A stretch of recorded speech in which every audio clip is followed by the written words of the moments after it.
I want to be clear about something right up front. What I did was calculated. It was planned, and I would do it again. Because some betrayals deserve a stage.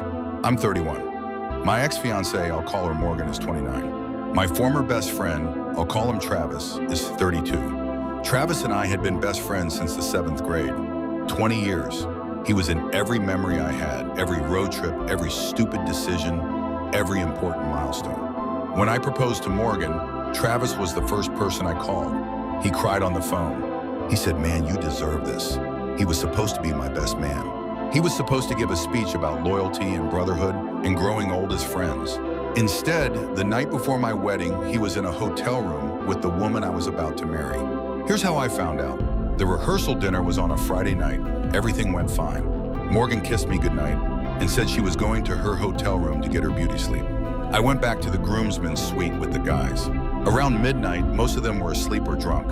I realized I'd left my vows in Morgan's car, so I texted her to ask where she'd parked. No response. I called, straight to voicemail. I figured she was asleep, but something felt off. She never turns her phone off, ever. So I walked down to the front desk and asked them to call her room. They did. No answer. I went up to her floor, room 412. I knocked. No answer. I knocked harder. Then I heard movement, shuffling, whispering. And then the door opened and Travis was standing there, in a hotel robe. Behind him, Morgan was sitting on the edge of the bed.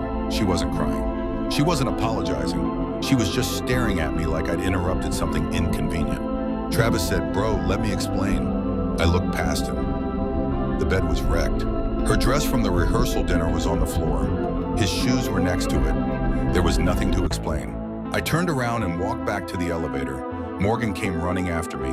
She grabbed my arm and said it was a mistake. One time. It would never happen again. I said, "How long?" She didn't answer. I said it again. "How long?" She said 4 months. 4 months. That means it started when we were doing cake tastings. That means it was going on when she picked out her veil. That means every time she kissed me goodnight and said she loved me for the past 4 months, she was lying. And Travis was helping her do it. I went back to the suite. I didn't tell the other groomsmen. I didn't tell anyone. I sat on the balcony until 5 in the morning and I made a decision. I wasn't going to cancel the wedding. I was going to let it happen, just not the way anyone expected. The next morning I got dressed. I put on my suit. I drove to the venue. 214 guests were already there. Morgan's family, my family, co-workers, college friends. The flowers were beautiful. The string quartet was playing. Everything looked perfect. Morgan walked down the aisle.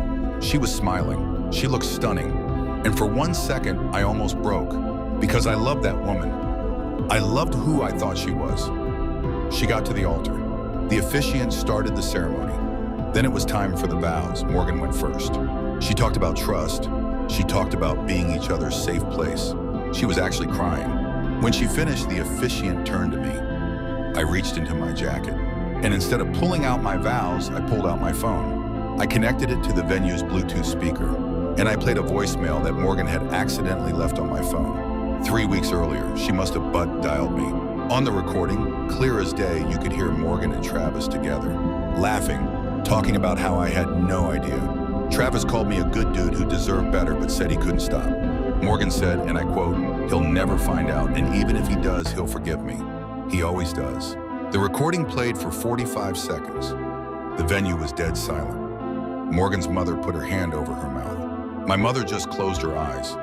Travis, who was standing 3 feet to my left, didn't move. He just stared at the ground. Morgan started shaking. She whispered, "Please stop." I stopped the recording. I looked at her and said, "You were right about one thing. I am a good dude, and I do deserve better." I took off my boutonniere, set it on the altar, and walked down the aisle and out the door. I didn't run. I didn't look back. 214 people watched me leave in complete silence.